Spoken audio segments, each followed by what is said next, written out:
Hey there, how's it going? I am working on something that you see behind me. If you follow me on Instagram, you'll know all about this, or at least as much as I've been showing. I haven't given a direct explanation as to what it is. I did on my website forum though. And what it is I'm calling a big mobile shelf. And the idea for it came from the ungodly mess I've always got on top of my workbench over there. And I was saying to myself, what's the best way to deal with this? And of course, the best way to deal with it is to go over there and systematically pick out all the things that are sitting on top of the workbench at this time and make dedicated storage for them. However, a lot of the stuff that sits on top of the workbench over there is stuff that I'm currently working on or may need very soon, or recently came into the shop type thing, like something I bought and I put it over there. Or it could be a tool that I'm getting ready to use, like the biscuit joiner is sitting over there right now, and I'm getting ready to use it on this thing right here to make the shelf pins for these shelves that I'm reinforcing right here. And the way I'm going off a little bit on a tangent here, but I thought I'd talk about this. These are 1/2-inch plywood shelves. The way I'm reinforcing them is adding strips to the front and to the back. The one on the back is narrower because I can get more supports on the back.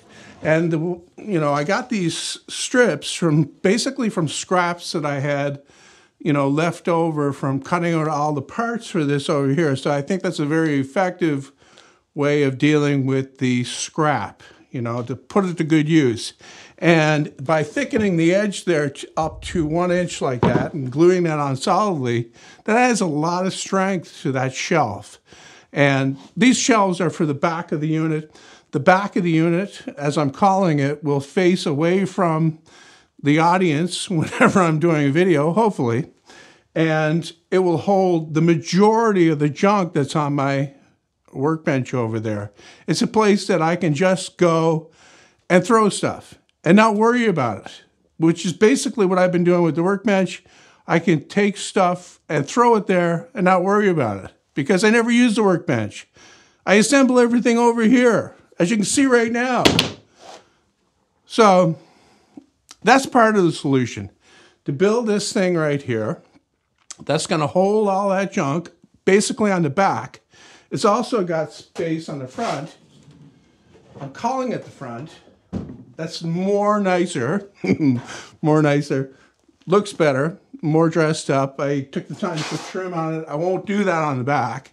And it's got 3 drawers in the bottom. And the drawers that are in the bottom are special because they're on wooden full extension drawer slides. And they're in 2 parts. I've got a piggyback component that sits on top that is kind of working okay. It's a little bit sticky. Now I can help with that by adding a lot more wax to the thing. I haven't actually put any wax on this first one yet, but waxing takes so much time. I spent more than half an hour waxing the slides on the 3 main drawers yesterday after I fixed the mistake that I made. First thing I did was I made a mistake when I built them. I didn't make the center rail wide enough to support the drawer. So I fixed that. That cost me a full day to do that. So at this point, I'm not recommending these types of drawer slides unless you absolutely want an all-wood solution. I mean, that's the beauty of it. Everything that you see here when you open the drawer is wood. There's no, nasty-looking metal showing when you open it, other than nails and screws and so on and so forth. But the wood solution is good. It works, but it's very labor-intensive. And it's finicky, too. It takes a lot of messing around to get everything not lined up, but to make it so that the center bar stops in the right spots. I had to build in a stop that made it so that it won't come out too far. And then I had to build in a stop that makes it so that the drawer component doesn't go out too far and slide off that rail. And then when it goes back, of course, the drawer front pushes the center bar back in, but it makes this banging sound that I don't like. So I'm thinking about adding drawer bumpers to it. But in order to put the bumpers in, I have to shorten the center rail a little bit to accommodate for that thickness. So I'm thinking shop project type thing. I'm just going to leave it as it is. As long as it's working, it's okay. I've been taking these as I've been getting them done and putting them inside here out of the way.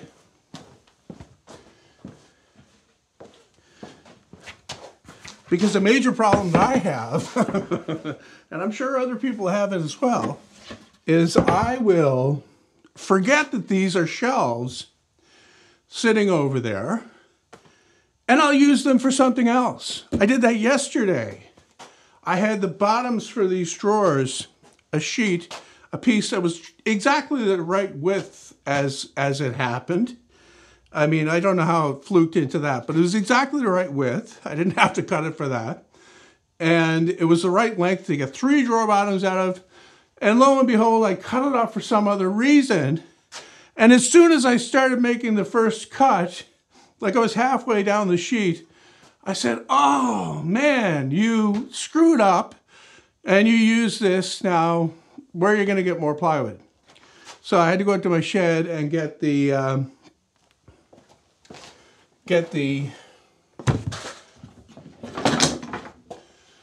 crappy plywood. This is 1/2-inch sheathing plywood, and it was really bent and really warped. So what I did was I made relief cuts in the bottom so that it will go in straight. The relief cuts do weaken it a little bit, but it's a drawer bottom in a shallow drawer, so not a big deal. Anyway, so yeah, I'm doing this, and like I said, this is the first component, I guess you could say, of what I have in mind. So this will clear off the workbench over there. And then after the workbench is cleared off and all of the drawers that are underneath, I made that drawer unit, I don't know, maybe 4 years ago, 3 years ago. And those drawers are basically useless. There are only like 2 in there that I actually use regularly. And the rest are just packed with junk. So I can take the junk that's in there and I can put it down those drawers down there, and they'll be underneath the piggyback drawers so that I'll only need to get at them, you know, once in a blue moon, but, you know, I'll be able to access the drawer on top. Just pull it. That's the reason why I didn't do this in two separate drawers stacked on top of each other. My thinking there was that okay, the main drawer needs a long drawer slide. And of course, a long drawer slide would be more expensive than a shorter one. And then the upper one, if you were to make that a shallow drawer that pulls straight out, that would also need a long drawer slide.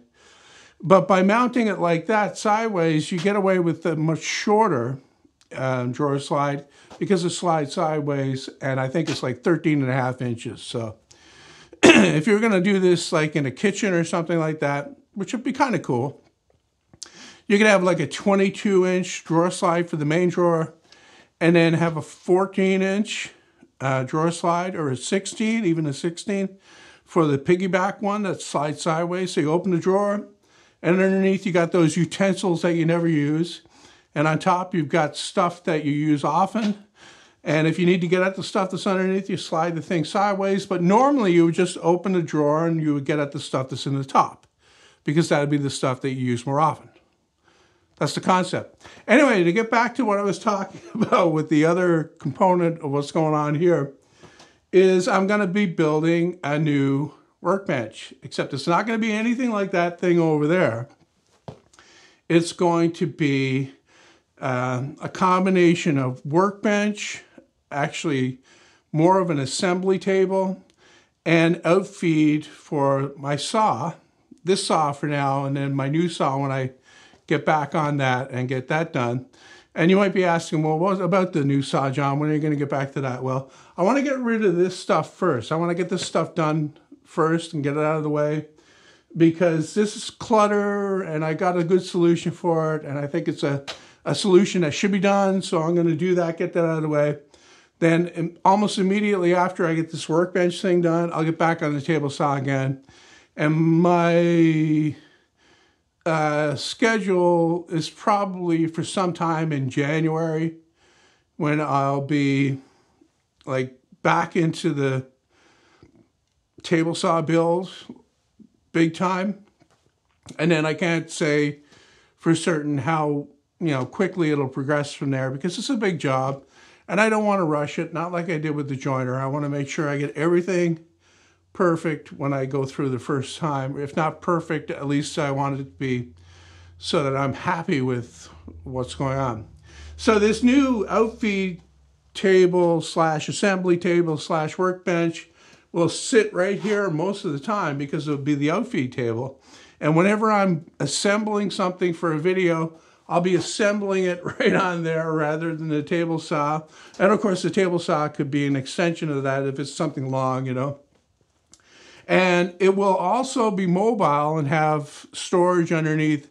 And I'm trying to come up with an interesting way to make that happen, so that you can have it here and then like throw a lever or something and then roll it to where, it'd be out of the way, or where I need to do something else. And then, throw the lever back and it sets in place again. So that's going to be kind of interesting there. And I've been thinking about different ways to make the top. Right now I'm leaning more towards 3/4 inch Baltic birch plywood for the top. The only problem with using Baltic birch plywood is that turns off a lot of people. A lot of people like to see workbenches made out of solid wood. First of all, solid wood, you can go to the lumber store and you can buy a piece of solid wood.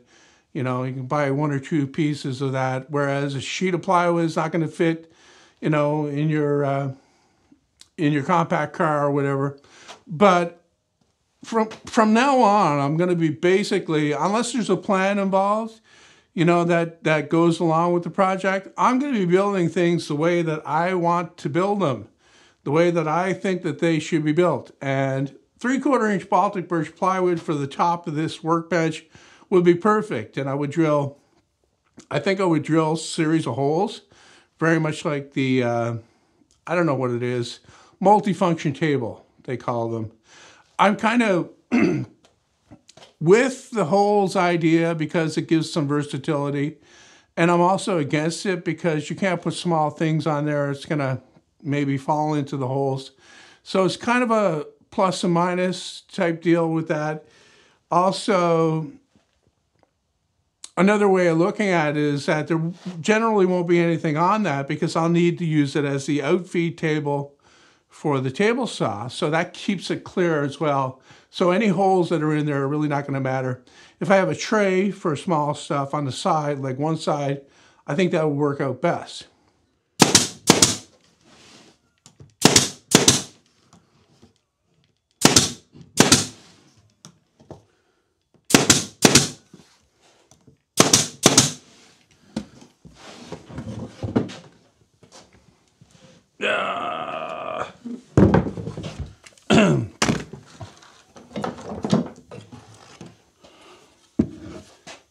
I've been putting these shelves together here so that the crown is up, with the idea of thinking that, okay, once I go in, if the crown is up, you put weight on there, it's more likely to flatten it out rather than have it sag. That's the concept. And of course, that's a carpentry concept as well. I mean, when you're framing a floor, you want to crown all the lumber up, so that, well, first of all, so that when you put it all together, like when you're framing the floor, it's consistent. You don't have one up and one down all over the place. But the other thing is that when the floor is loaded, like when weight goes on the floor, then it'll settle down flat. as opposed to sagging. So same concept here with these shelves. You know, normally you want to put the good side up, and I did that on the front because they're narrow and it really didn't matter.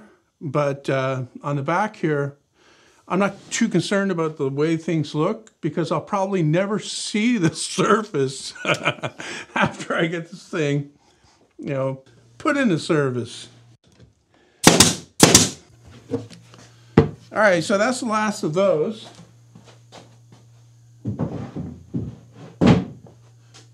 Put those in there. What I want to do next, I don't want to do it, but I've got to. I need to finish the other two drawers, piggyback drawers for there. And I also need to take this one apart. I put it together without waxing it just because I was nearing the end of the day yesterday and I wanted to get it done. And I wanted to get a picture of it to post on Instagram because I'm kind of addicted to Instagram right now.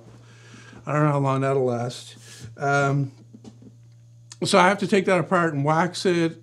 Another treatment that would work, I don't know if it'll work as well as wax, is water-based polyurethane.